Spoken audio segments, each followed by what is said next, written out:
Hey guys, welcome to government jobs Gyan YouTube channel. Guys, आज की इस वीडियो में हम बात करेंगे यूपीएससी एनडीए फर्स्ट 2025 के notification online form apply process के बारे में। जी हां दोस्तों, यूनियन पब्लिक सर्विस कमीशन ने National Defence Academy and Naval academy examination first 2025 का नोटिफिकेशन रिलीज कर दिया है। 406 खाली पोस्ट को भरने के लिए कैसे आप इसके लिए अपने फॉर्म अप्लाई कर सकते हो बिना कोई मिस्टेक किए हुए, इसकी पूरी जानकारी हम आपको स्टेप बाय स्टेप रजिस्ट्रेशन से लेकर प्रिंट तक देंगे। बस आपको इस वीडियो को स्किप के बिना शुरू से लेकर एंड तक देखना है। उसके बाद वीडियो पसंद आए तो इसे लाइक और शेयर कर दें, चैनल पर नए हो तो इसे सब्सक्राइब कर लें। साथ ही साथ दोस्तों, यहां पर कैंडिडेट को फॉर्म अप्लाई करते हुए जो जो प्रॉब्लम्स आ रही है उनका पूरा हल आपको इस वीडियो में प्रोवाइड कराया जाएगा। और हम आपको ये भी बताएंगे कि कौन सी वो मिस्टेक है जिन्हें करने से आपका एप्लीकेशन फॉर्म यहां पर रिजेक्ट हो सकता है। आपको उन्हें अवॉइड करते हुए अपना फॉर्म अप्लाई करना है। तो बिना कोई वक्त गंवाए चलिए शुरू करते हैं। आपको इस वीडियो के डिस्क्रिप्शन बॉक्स में हमारी वेबसाइट IND-sarkari-naukri.in के इस पेज का लिंक मिल जाएगा। यहां पर आपको सभी डिटेल्स प्रोवाइड करा दी जाएगी। Union Public Service Commission UPSC ने National Defence Academy and Naval Academy NDA first and NA first exam 2025 का नोटिफिकेशन रिलीज कर दिया है। यहां पर इसके तहत 406 वैकेंसीज को भरा जाएगा। आर्मी के अंतर्गत 208 वैकेंसी है और यहां पर नेवी में 42 वैकेंसी है, एयरफोर्स में 120 और नेवल एकेडमी में 36 वैकेंसीज है। आप 31 दिसंबर 2024 तक इस भर्ती के लिए, इस एग्जाम के लिए अपने फॉर्म अप्लाई कर सकते हो।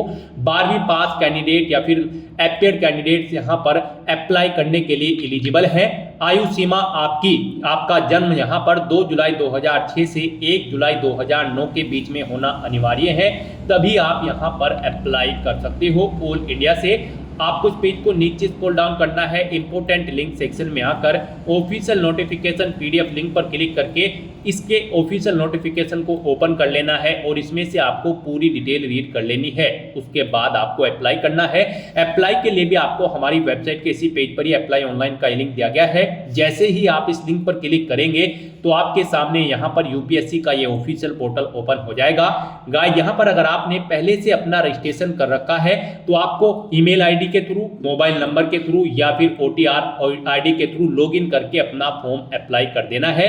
और अगर आप यहाँ पर यूपीएससी की किसी भी भर्ती के लिए अप्लाई करना चाहते हो तो आपको सबसे पहले अपना वन टाइम रजिस्ट्रेशन करना होता है। यहाँ पर हम आपको यूपीएससी का ओटीआर यानी कि वन टाइम रजिस्ट्रेशन करके दिखाएंगे। उसके बाद यूपीएससी में जितनी भी भर्तियां निकलेगी उन पर अप्लाई करने के लिए आप एलिजिबल होंगे। तो वन टाइम रजिस्ट्रेशन करने के लिए आपको यहाँ पर टॉप पर ही न्यू रजिस्ट्रेशन की टैब दी गई है, आप इस पर क्लिक करें। रजिस्ट्रेशन का फॉर्म ओपन होगा।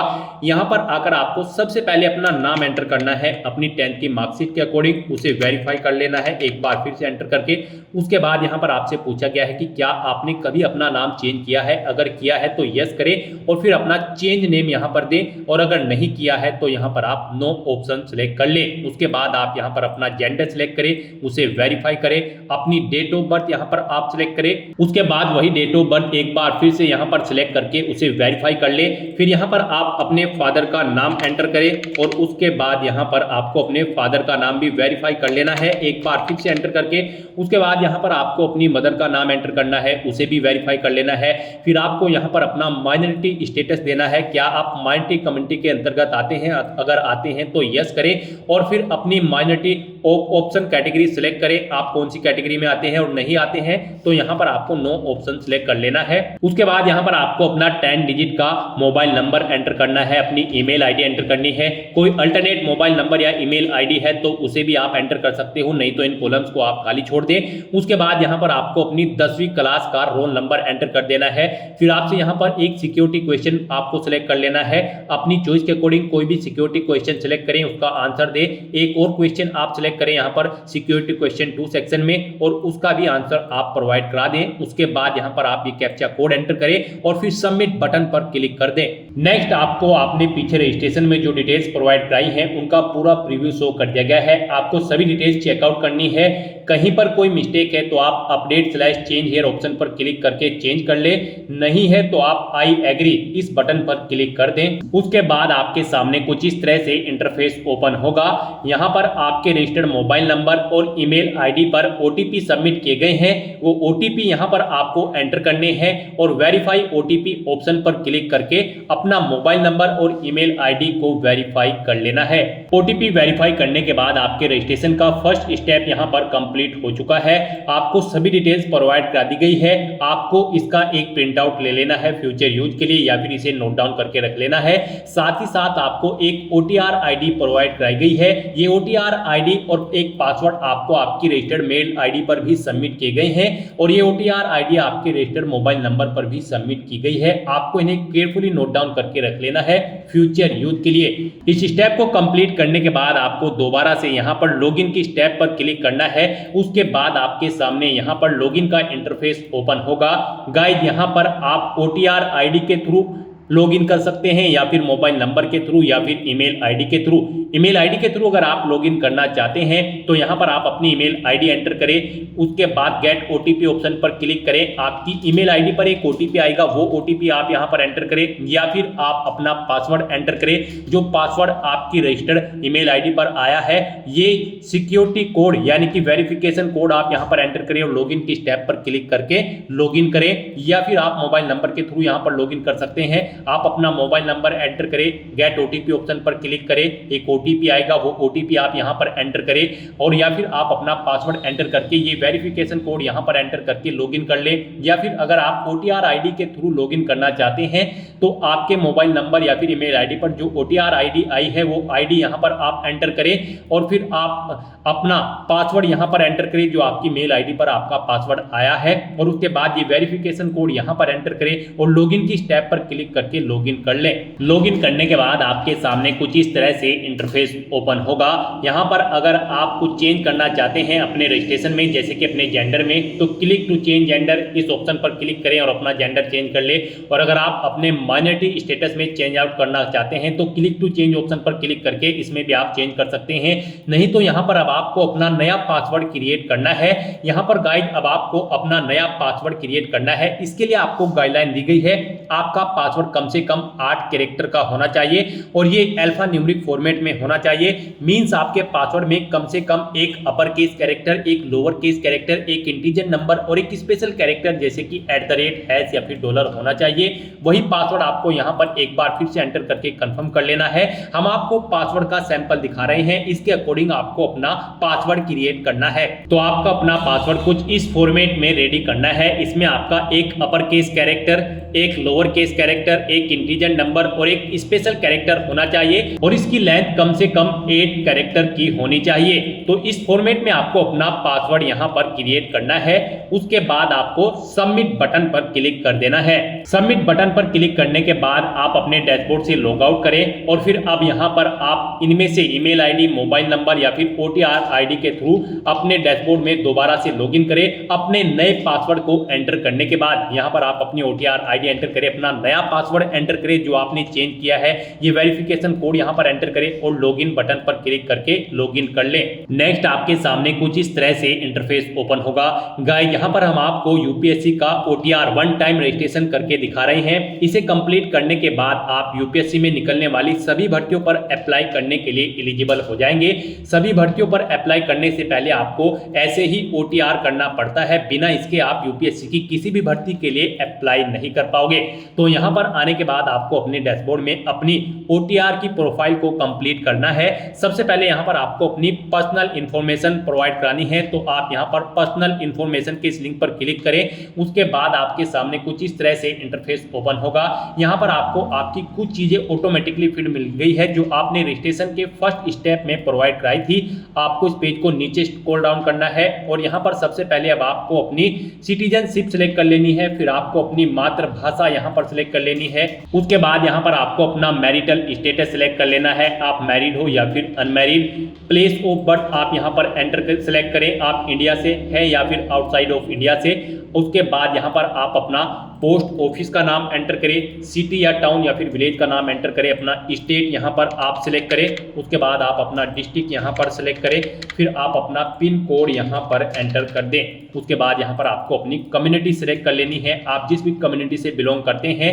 फिर अगर आप रिजर्व कैटेगरी से बिलोंग करते हो तो आप अपना कास्ट का सर्टिफिकेट नंबर यहाँ पर एंटर करें और फिर डेजिग्नेशन सिलेक्ट करें, किसने आपको आपका कास्ट सर्टिफिकेट प्रोवाइड कराया है, जैसे कि तहसीलदार या फिर मैजिस्ट्रेट या फिर पटवारी या फिर कलेक्टर। आप ऑप्शन सिलेक्ट करें, फिर आप स्टेट सिलेक्ट करें, किस स्टेट का आपके पास यहाँ पर ये कास्ट सर्टिफिकेट है वो यहाँ पर आप सिलेक्ट कर लें।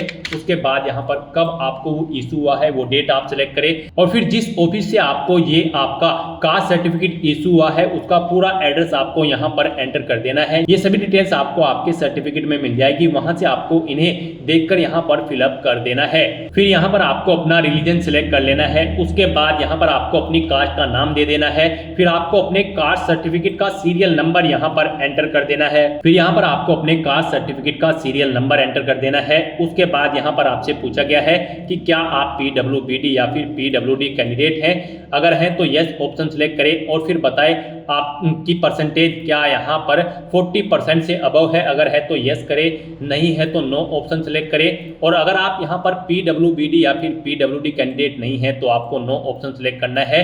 उसके बाद यहाँ पर आपको अपना फोटो आइडेंटिटी कार्ड यहाँ पर सिलेक्ट कर लेना है, कोई भी एक फोटो आइडेंटिटी कार्ड यहाँ पर आपको प्रोवाइड कराना है। आप ऑप्शन सिलेक्ट करें, driving licence, PAN card, passport या फिर वोटर आईडी।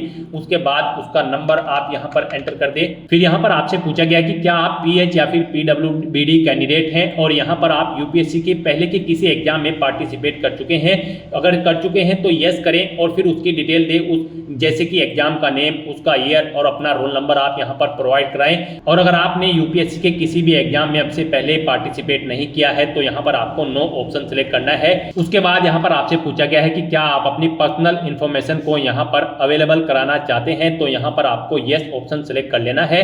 उसके बाद यहाँ पर आपको चेकबॉक्स को ओके करना है और सेव के इस बटन पर क्लिक करके अपनी पर्सनल इंफॉर्मेशन को सेव कर देना है।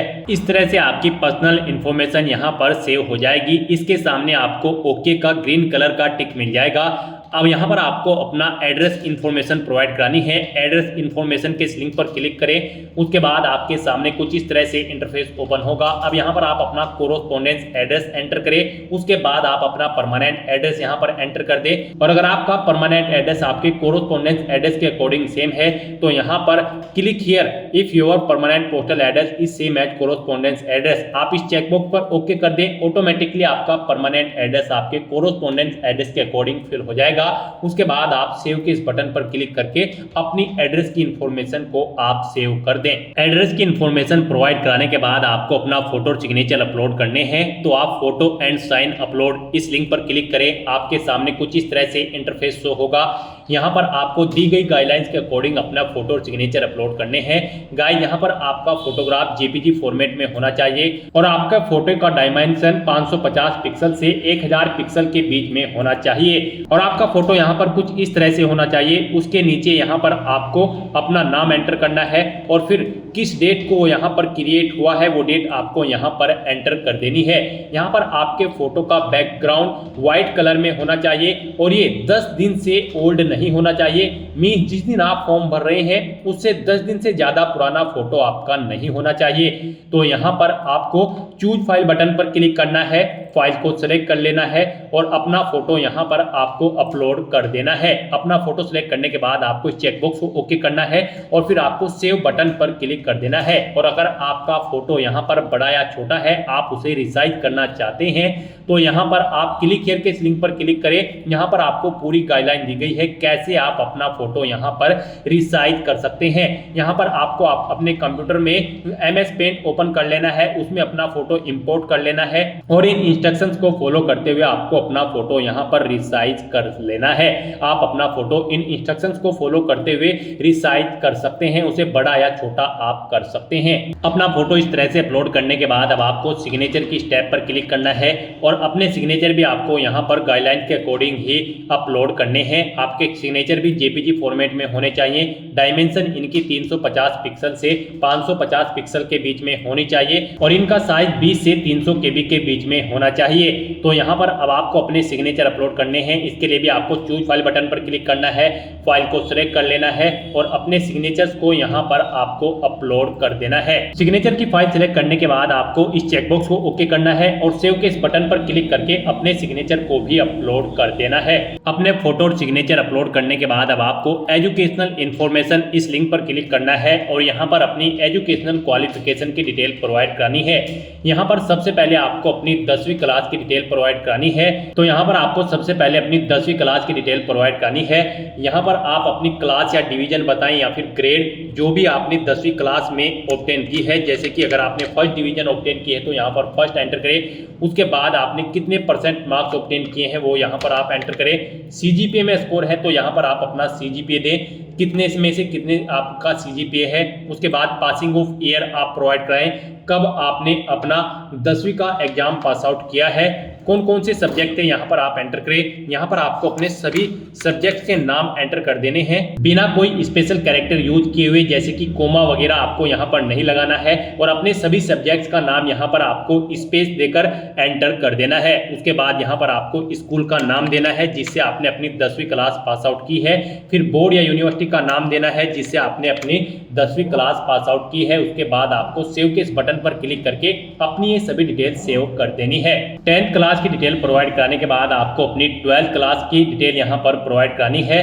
तो यहाँ पर आप अपनी 12th आपने अगर कंप्लीट कर ली है तो कंप्लीटेड ऑप्शन सेलेक्ट करें और फिर उसकी डिटेल दें। और अगर आप यहाँ पर अपीयर्ड है तो यहाँ पर आप अपीयरिंग ऑप्शन सेलेक्ट करें। उसके बाद यहाँ पर कोई डिटेल आपको प्रोवाइड नहीं करानी है। तो यहाँ पर अगर आप अपनी 12th कंप्लीट कर चुके हैं तो आपको कंप्लीटेड ऑप्शन सेलेक्ट करना है और अपनी 12th की डिटेल को यहाँ पर प्रोवाइड कराना है। यहाँ पर भी आपको सबसे पहले क्लास या डिवीजन बतानी है जो आपने 12th क्लास में ऑब्टेन की है, कितने परसेंट मार्क्स आपने ऑब्टेन किए हैं वो भी आपको एंटर करना है। सीजीपीए में अगर स्कोर है तो कितने में से कितने सीजीपीए आपने ऑब्टेन किया है वो यहाँ पर आप एंटर कर दे। ईयर ऑफ पासिंग यहाँ पर आप देख कब आपने पास आउट की है अपनी 12वीं क्लास। फिर यहाँ पर आपको अपने सब्जेक्ट के नेम एंटर करने हैं बिना कोई स्पेशल कैरेक्टर यूज किए हुए, यानी कि कोमा वगैरह आपको यहाँ पर नहीं यूज करना है। बस आपको अपने सभी सब्जेक्ट के नाम यहाँ पर एंटर कर देने हैं। उसके बाद यहाँ पर आपको अपने स्कूल या कॉलेज का नाम देना है जिससे आपने अपनी 12वीं क्लास पास आउट की है, बोर्ड का नाम देना है जिससे आपने अपनी 12वीं क्लास पास आउट की है और सेव के इस बटन पर क्लिक करके आपको अपनी डिटेल सेव कर देनी है। यहाँ पर गाइज हम आपको यूपीएससी एनडीए फर्स्ट के एग्जाम के लिए अप्लाई करके दिखा रहे हैं। तो आपका 12वीं क्लास पास आउट होना जरूरी है या फिर अपीयर कैंडिडेट्स भी अप्लाई कर सकते हैं। यहाँ पर अगर आप आर्मी विंग के लिए अप्लाई करने जा रहे हो तो आपका 12वीं क्लास पास आउट होना जरूरी है किन्हीं भी सब्जेक्ट के साथ। और अगर आप एयरफोर्स और नवल विंग्स या फिर नेशनल डिफेंस एकेडमी के लिए अप्लाई करने जा रहे हो तो यहाँ पर आपके पास 12वीं में फिजिक्स, केमिस्ट्री और मैथमेटिक्स होना नेसेसरी है। तो यहाँ पर आपको अपने सब्जेक्ट्स को केयरफुली फिलअप करना है। गाइस यहाँ पर आप अपनी 12वीं की डिटेल सेव कर दें। अपनी 12th क्लास की डिटेल सेव करने के बाद अगर आपने ग्रेजुएशन या फिर पोस्ट ग्रेजुएशन कर रखी है तो आप उसकी डिटेल भी प्रोवाइड करा सकते हैं। यहाँ पर ये यूपीएससी का ओटीआर है, वन टाइम रजिस्ट्रेशन। तो यहाँ पर आपकी जितनी भी मैक्सिमम क्वालिफिकेशन है वो यहाँ पर आप एंटर कर दें, क्योंकि इस भर्ती के बाद आगे भी अगर यूपीएससी की कोई भर्ती निकलती है और उसमें कोई और क्वालिफिकेशन रिक्वायर्ड है तो फिर आपको उसकी जरूरत नहीं पड़ेगी एंटर करने की। तो यहाँ पर आपकी जो भी मैक्सिमम क्वालिफिकेशन है आप उसकी डिटेल प्रोवाइड कराएं, क्योंकि यहाँ पर ओटीआर आपका एक बार होता है यूपीएससी का। तो आपको यहाँ पर अपनी सभी क्वालिफिकेशन की डिटेल प्रोवाइड करा देनी है। जैसे कि अगर आपने ग्रेजुएशन कंप्लीट कर ली है तो आप कंप्लीटेड ऑप्शन सेलेक्ट करें या फिर अपीयर्ड हो तो अपीयर ऑप्शन सेलेक्ट करें। अगर आपने यहाँ पर अपनी ग्रेजुएशन कंप्लीट कर ली है तो उसकी डिटेल भी आपको सेम ऐसे ही प्रोवाइड करानी है। यहाँ पर आपको सबसे पहले बताना है आपने अपनी ग्रेजुएशन किस फील्ड में की है, यानी कि स्ट्रीम में की है, मेडिकल, इंजीनियरिंग या फिर साइंस में। आप ऑप्शन सेलेक्ट करें। अपनी ग्रेजुएशन की स्ट्रीम सेलेक्ट करने के बाद यहाँ पर आपको अपनी डिग्री सेलेक्ट करनी है, आपने किस में अपनी डिग्री यहाँ पर कंप्लीट की है। उसके बाद यहाँ पर आपको अपनी डिग्री की डिवीजन बतानी है या फिर क्लास बतानी है। आपने फर्स्ट क्लास में ऑब्टेन की है या फिर सेकंड में या फिर थर्ड में, कितने परसेंट मार्क्स आपने ऑब्टेन किए किए हैं वो एंटर करें, CGPA में अगर स्कोर है तो वो आप एंटर कर दें, कब आपने पास आउट की है वो यहाँ पर आप एंटर करें, फिर सब्जेक्ट कौन कौन से थे वो यहाँ पर आप एंटर कर दें बिना कोई स्पेशल कैरेक्टर यूज किए हुए। उसके बाद यहाँ पर आपसे पूछा गया है आपके स्कूल का नाम, किससे आपने अपनी डिग्री कंप्लीट की है, फिर बोर्ड या यूनिवर्सिटी का नाम यहाँ पर आप सिलेक्ट करें। उसके बाद यहाँ पर आपको अपने ग्रेजुएशन सर्टिफिकेट का नंबर एंटर कर देना है। उसके बाद कब आपको वो इशू हुआ है आपका सर्टिफिकेट, वो डेट आपको सिलेक्ट कर लेनी है। आपको डेजिग्नेशन बतानी है इशूइंग अथॉरिटी की जिसने आपको ये सर्टिफिकेट इशू किया है। उसके बाद आपको फुल एड्रेस यहाँ पर उस अथॉरिटी का एंटर कर देना है। फिर यहाँ पर आपको पूछा गया है कि क्या आपने बेसिक एजुकेशनल क्वालिफिकेशन या फिर हायर क्वालिफिकेशन ऑब्टेन की है फॉरेन इंस्टीट्यूट से, अगर की है तो यस करें और फिर उसकी डिटेल दे, नहीं की है तो आप नो ऑप्शन सेलेक्ट कर लें। उसके बाद यहाँ पर आपको सेव के इस बटन पर क्लिक करके अपनी डिटेल्स को सेव कर देना है। इस तरह से अपनी ग्रेजुएशन की डिटेल सेव करने के बाद अगर आपने पोस्ट ग्रेजुएशन कर रखी है तो आप पोस्ट ग्रेजुएशन की टैब पर क्लिक करें और सेम ऐसे ही अपनी पोस्ट ग्रेजुएशन की डिटेल प्रोवाइड करा दें। तो यहाँ पर आपने जो भी मैक्सिमम क्वालिफिकेशन कर रखी है तो उसकी डिटेल आप प्रोवाइड करा दें और उन्हें सेव करने के बाद आपको फिर डॉक्यूमेंट्स अपलोड इस लिंक पर क्लिक करना है। नेक्स्ट यहाँ पर आपको अपने कुछ डॉक्यूमेंट्स अपलोड करने हैं। यहाँ पर आपको अपनी 10वीं की मार्कशीट और यहाँ पर 12वीं की मार्कशीट और फोटो ID प्रूफ आपको अपलोड करना है। और अगर आप यहाँ पर SC ST OBC कैंडिडेट हैं तो यहाँ पर आपको अपना कास्ट सर्टिफिकेट भी अपलोड करना है। फिर यहाँ पर अगर आप एज में रिलेक्शन चाहते हैं तो अपने एज रिलेक्शन का क्लेम सर्टिफिकेट अपलोड कर दें। हिल एरिया से अगर आप बिलोंग करते हो तो हिलिंग सर्टिफिकेट आपको अपलोड करना होगा। अगर आप अरुणाचल प्रदेश, मणिपुर, मेघालय, मिजोरम या फिर नागालैंड या फिर सिक्किम से हैं, और अगर आपने पोस्ट ग्रेजुएशन से ऊपर भी यहाँ पर कोई हायर क्वालिफिकेशन कर रखी है तो उसके डॉक्यूमेंट सर्टिफिकेट आपको अपलोड करने हैं। अचीवमेंट अगर आपके पास है किसी फील्ड में या फिर अवार्ड आपने जीता है तो उसके डॉक्यूमेंट भी आप अपलोड कर सकते हैं। यहाँ पर जिनके ऊपर रेड कलर का स्टार बना हुआ है वो डॉक्यूमेंट आपको यहाँ पर जरूर अपलोड करने हैं। आपका डॉक्यूमेंट्स यहाँ पर PDF फॉर्मेट में होने चाहिए और उनका मैक्सिमम साइज 1 MB रखा गया है। आपको चूज फाइल बटन पर क्लिक करना है, फाइल को सिलेक्ट कर लेना है और 1 बाय 1 करके अपने इन सभी डॉक्यूमेंट्स को आपको अपलोड कर देना है। अपने इन सभी डॉक्यूमेंट्स को सक्सेसफुली अपलोड करने के बाद आपको पेरेंटल इंफॉर्मेशन इस लिंक पर क्लिक कर देना है। उसके बाद आपके सामने कुछ इस तरह से इंटरफेस ओपन होगा। अब यहाँ पर आपको अपने गार्जियंस, अपने फादर और मदर की इंफॉर्मेशन प्रोवाइड करानी है। सबसे पहले आपको अपनी फादर की इंफॉर्मेशन प्रोवाइड करानी है। उनकी नेशनलिटी आप सिलेक्ट करें, फिर उनका प्रोफेशन आप यहाँ पर सिलेक्ट कर लें। उसके बाद यहाँ पर आपको उनका एड्रेस एंटर करना है। आप उनका एड्रेस एंटर कर दें या फिर अगर उनका एड्रेस आपके एड्रेस के अकॉर्डिंग सेम है तो यहाँ पर आप कोरोस्पोंडेंस एड्रेस या फिर परमानेंट एड्रेस आपके जिस भी एड्रेस से सेम है यहाँ पर आप उस लिंक पर क्लिक कर दें। ऑटोमेटिकली उनका एड्रेस भी आपके एड्रेस के अकॉर्डिंग फिल हो जाएगा। और अगर आपके फादर यहाँ पर सर्विस में हैं या फिर रिटायर्ड हो चुके हैं तो उनकी पोस्ट का नाम यहाँ पर आपको एंटर करना है। उनकी एनुअल इनकम यहाँ पर आपको एंटर करनी है।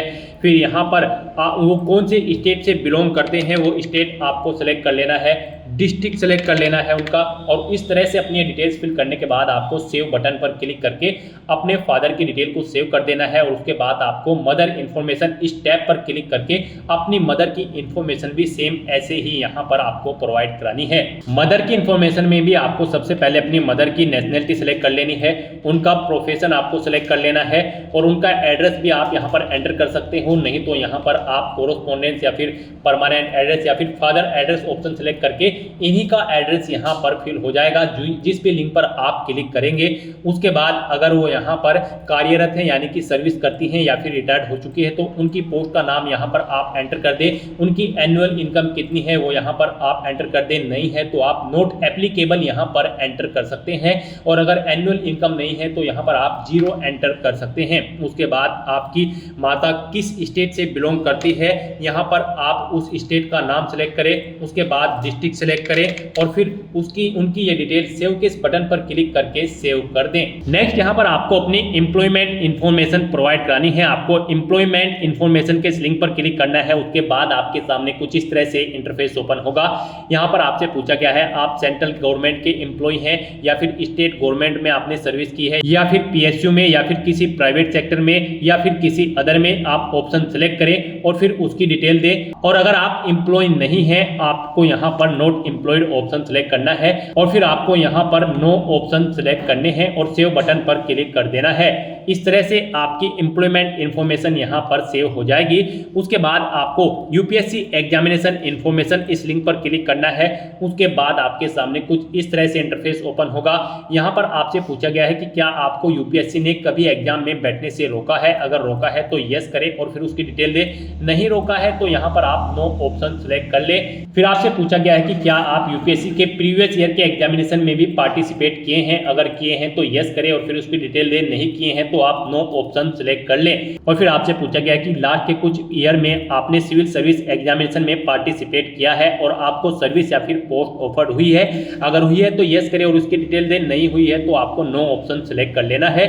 इस तरह से अपनी डिटेल्स फिल करने के बाद अब आपको सेव के इस बटन पर क्लिक करना है, अपनी इस डिटेल को सेव कर देना है और फिर आपको achievement, prizes, medals and other इस लिंक पर क्लिक कर देना है और यहाँ पर अपनी अचीवमेंट्स की डिटेल आपको प्रोवाइड करानी है। यहाँ पर अगर आपने यूनिवर्सिटी या फिर स्टेट या फिर नेशनल लेवल पर किसी गेम में पार्टिसिपेट किया है और आपको कोई प्राइज या फिर मेडल या फिर स्कॉलरशिप मिली है तो यहाँ पर आप उसकी डिटेल दे सकते हैं। स्पोर्ट में अगर आपके पास एनसीसी या फिर अदर है तो आप यहाँ पर उसकी डिटेल दें और अगर आपने किसी कोई पोजीशन डिस्ट्रिक्शन लीडरशिप हासिल की है स्कूल या कॉलेज में, उसकी डिटेल प्रोवाइड करा दें। कोई अदर एक्स्ट्रा करिकुलम एक्टिविटीज आपने की है तो उसकी डिटेल प्रोवाइड करा सकते हैं। तो इस तरह से यहाँ पर आपको अपने इन अचीवमेंट्स की, प्राइजेस की, मेडल्स की डिटेल यहाँ पर प्रोवाइड करानी है। अगर आपने अचीवमेंट्स यहाँ पर ऑब्टेन किए हैं, नहीं किए हैं तो आप इनको खाली छोड़ सकते हैं। फिर यहाँ पर आपसे पूछा गया है कि क्या आपके पास यहाँ पर 5 एकड़ एग्रीकल्चर लैंड है और यहाँ पर आपका रेजिडेंशियल फ्लैट 1000 स्क्वायर मीटर से ज्यादा है या फिर रेजिडेंशियल प्लॉट आपका 100 स्क्वायर यार्ड से अबव है या फिर आपका रेजिडेंशियल प्लॉट यहाँ पर 200 स्क्वायर यार्ड या फिर उससे अबव है।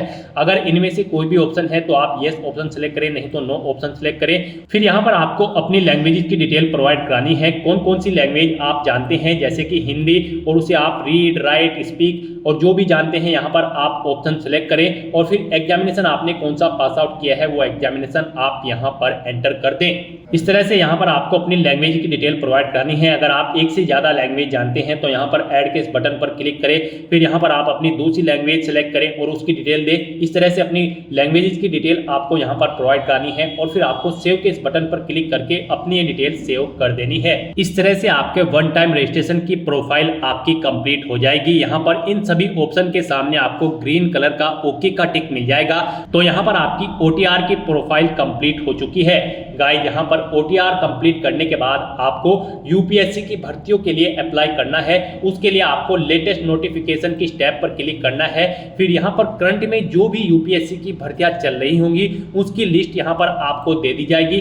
फिलहाल यहाँ पर एनडीए फर्स्ट और सीडीएस फर्स्ट की भर्ती चल रही है तो यहाँ पर हम आपको एनडीए फर्स्ट की इस भर्ती के लिए अप्लाई करके दिखाएंगे। एनडीए फर्स्ट 2025 एग्जामिनेशन के लिए अप्लाई करके दिखाएंगे। यहाँ पर आने के बाद आपका रजिस्ट्रेशन तो कंप्लीट, आपका ओटीआर पहले ही कंप्लीट हो चुका है। उसमें अगर आप एडिट करना चाहते हैं या फिर उसे आप अपडेट करना चाहते हैं तो आप update edit OTR one time registration profile इस लिंक पर क्लिक करके एडिट कर सकते हैं। नहीं तो यहाँ पर अब आपको एनडीए फर्स्ट के लिए अप्लाई करना है। उसके लिए आपको क्लिक हियर फॉर पार्ट 1 भाग 1 के लिए यहाँ क्लिक करें, इस लिंक पर क्लिक कर दें। उसके बाद आपके सामने कुछ इस तरह से इंटरफेस ओपन होगा। आपको कुछ इंस्ट्रक्शंस आपको यहाँ पर प्रोवाइड कराए जाएंगे, आपको इन्हें रीड आउट कर लेना है। पेज को नीचे स्क्रॉल डाउन करना है और यहाँ पर आपको यस के इस ऑप्शन पर क्लिक करके ओके करना है। उसके बाद आपके सामने यहाँ पर कुछ इस तरह से इंटरफेस ओपन होगा। यहाँ पर आपकी सभी डिटेल्स आपके ओटीआर से फिल कर दी गई है। यहाँ पर आप व्यू/प्रिंट द प्रोफाइल समरी इस लिंक पर क्लिक करके अपनी प्रोफाइल समरी का प्रिंट आउट आप ले सकते हो फ्यूचर यूज के लिए। और आपको आई हरबी डिक्लेयर इस चेकबॉक्स को ओके करना है और फिर आपको आई एग्री इस ऑप्शन पर क्लिक कर देना है। यहाँ पर आप पार्ट 1 के लिए अप्लाई कर चुके हो। अब आपको क्लिक हियर फॉर पार्ट 2 भाग 2 के लिए यहाँ पर क्लिक करना है। उसके बाद आपके सामने यहाँ पर कुछ इस तरह से इंटरफेस होगा। यहाँ पर भी आपको मोस्टली सभी चीजें ऑटोमेटिकली फिल मिल जाएंगी। आपकी ओटीआर प्रोफाइल में से यहाँ पर आपकी सभी डिटेल्स फिल कर दी गई है। बस यहाँ पर आपको एजुकेशनल क्वालिफिकेशन के सेक्शन में आना है और यहाँ पर आप एनडीए फर्स्ट 2025 के एग्जाम में जब पार्टिसिपेट करने जा रहे हैं तो यहाँ पर आपको अपनी क्वालिफिकेशन सिलेक्ट कर लेनी है। गाइड, यहाँ पर अगर आप आर्मी विंग की पोस्ट के लिए अप्लाई करने जा रहे हैं तो आपका केवल 12वीं क्लास पास आउट होना जरूरी है। और अगर आप एयरफोर्स, नवल विंग्स और national Defence academy NDA 10+2 cadet entry scheme के लिए अप्लाई करने जा रहे हो इंडियन नेवल एकेडमी के, तो यहाँ पर आपका 12वीं क्लास फिजिक्स, केमिस्ट्री और मैथ के साथ पास आउट होना जरूरी है। तो यहाँ पर आप इनके अकॉर्डिंग अपनी क्वालिफिकेशन सिलेक्ट कर लें और फिर यहाँ पर आप अपना फोन नंबर एंटर कर सकते हैं। नहीं करना चाहते हैं तो इस कॉलम को आप खाली छोड़ दें और फिर आप कंटिन्यू स्लैश आगे बढ़ें इस ऑप्शन पर क्लिक कर दें। नेक्स्ट आपके सामने कुछ इस तरह से इंटरफेस ओपन होगा। अब यहाँ पर आपको एनडीए और एनए एग्जामिनेशन में प्रेफरेंस सिलेक्ट करनी है। यहाँ पर आप जिसे भी प्रेफरेंस देना चाहते हैं उसके सामने आपको 1 एंटर करना होगा। अगर आप आर्मी या फिर नेवी, जैसे कि आप नेवी नौसेना को यहाँ पर फर्स्ट प्रेफरेंस देना चाहते हैं तो उसके सामने आप 1 एंटर कर दे। आर्मी के एग्जाम को आप सेकंड प्रेफरेंस देना चाहते हैं तो इसके सामने आप सेकंड एंटर कर दे। वायुसेना को आप 4th देना चाहते हैं तो 4 एंटर कर दे और नवल एकेडमी को आप 3rd देना चाहते हैं तो यहाँ पर आप 3rd एंटर कर दे।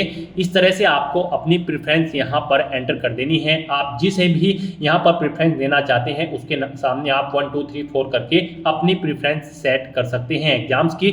उसके बाद यहाँ पर आपसे पूछा गया है कि क्या आप कभी वायुसेना की परीक्षा CPSS में या फिर PFD पायल एप्टीट्यूड बैटरी टेस्ट में असफल रहे हैं। अगर रहे हैं तो यस करें और नहीं रहे हैं तो यहाँ पर आपको नो ऑप्शन सेलेक्ट कर लेना है। उसके बाद यहाँ पर आपसे पूछा गया है कि क्या आप वायुसेना के GD ग्राउंड ड्यूटी ऑफिसर के लिए विचार किया जाना पसंद करेंगे।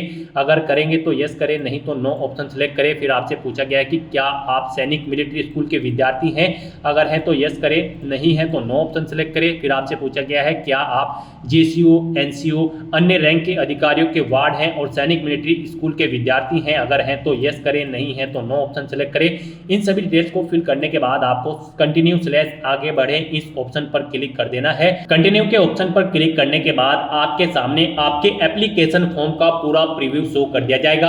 आपको सभी डिटेल्स केयरफुली चेकआउट करनी है। अगर आप अपडेट करना चाहते हैं तो यहाँ पर अपडेट स्लैश सुधार के बटन पर क्लिक करके अपडेट कर लें, कहीं पर कोई मिस्टेक है। नहीं तो यहाँ पर अब आपको ये कैप्चा कोड एंटर करना है और फिर आई एग्री स्लैश मैं सहमत हूँ इस ऑप्शन पर क्लिक कर देना है। नेक्स्ट आपके सामने कुछ इस तरह से इंटरफेस ओपन होगा। आप यहाँ पर भाग सेकंड के लिए भी अपनी पंजीकरण प्रक्रिया कंप्लीट कर चुके हो। यहाँ पर आपका एप्लीकेशन फॉर्म सक्सेसफुली सबमिट हो चुका है NDA फर्स्ट और NA फर्स्ट 2025 के लिए। यहाँ पर अब आपको प्रिंट स्लिप ऑप्शन पर क्लिक करके अपने एप्लीकेशन फॉर्म की स्लिप का एक हार्ड कॉपी प्रिंट आउट ले लेना है फ्यूचर यूज के लिए, फ्यूचर रेफरेंस के लिए। और अब यहाँ पर आपको लेटेस्ट नोटिफिकेशन इस ऑप्शन पर क्लिक करना है। उसके बाद यहाँ पर अपने डैशबोर्ड में आने के बाद आपको centre selection and agreeing to declaration इस लिंक पर क्लिक करना है। उसके बाद आपके सामने कुछ इस तरह से इंटरफेस ओपन होगा। यहाँ पर आपको अपना एग्जामिनेशन सेंटर सिलेक्ट कर लेना है। आप अपनी चॉइस के अकॉर्डिंग कोई भी एग्जामिनेशन सेंटर सिलेक्ट करें और फिर यहाँ पर घोषणा पत्र में इन सभी डिटेल्स को रीड करें और फिर आप I have read the declaration and agree इस ऑप्शन पर क्लिक कर दें। उसके बाद आपके सामने कुछ इस तरह से इंटरफेस ओपन होगा और यहाँ पर आने के बाद आपको for application status of national Defence Academy and Naval academy examination first 2025 इस लिंक पर क्लिक कर देना है। यहाँ पर आपको शो कर दिया गया है आपका NDA और NA फर्स्ट एग्जामिनेशन 2025 का एप्लीकेशन फॉर्म सक्सेसफुली कंप्लीट हो चुका है। आपको यहाँ पर पार्ट 1 के नीचे भी स्टेटस कंप्लीट मिल जाएगा, पार्ट 2 के नीचे भी स्टेटस कंप्लीट मिल जाएगा और पार्ट 3 एप्लीकेशन फॉर्म सबमिशन भी आपको यहाँ पर कंप्लीट मिल जाएगा। आपके एप्लीकेशन फॉर्म का स्टेटस आपको यहाँ पर कंप्लीटेड शो कर दिया गया है। आप यहाँ पर व्यू स्लैश प्रिंट के नीचे क्लिक हियर के इस लिंक पर क्लिक करके अपने एप्लीकेशन फॉर्म का हार्ड कॉपी प्रिंट आउट ले सकते हो फ्यूचर यूज के लिए, फ्यूचर रेफरेंस के लिए। जैसे ही आप इस लिंक पर क्लिक करेंगे आपके सामने कुछ इस तरह से इंटरफेस ओपन होगा। आप प्रिंट के इस बटन पर क्लिक करें, अपने एप्लीकेशन फॉर्म का एक हार्ड कॉपी प्रिंट आउट ले लें। तो दोस्तों ऐसे आप अपने UPSC NDA फर्स्ट और NA फर्स्ट एग्जामिनेशन 2025 के फॉर्म अप्लाई कर सकते हो बिना कोई मिस्टेक किए हुए। आज की इस वीडियो में बस इतना ही। आई होप ये वीडियो आपको पसंद आई होगी। अगर पसंद आई हो तो इसे लाइक और शेयर करें। चैनल पर नए हो तो इसे सब्सक्राइब कर लें। Thanks for watching.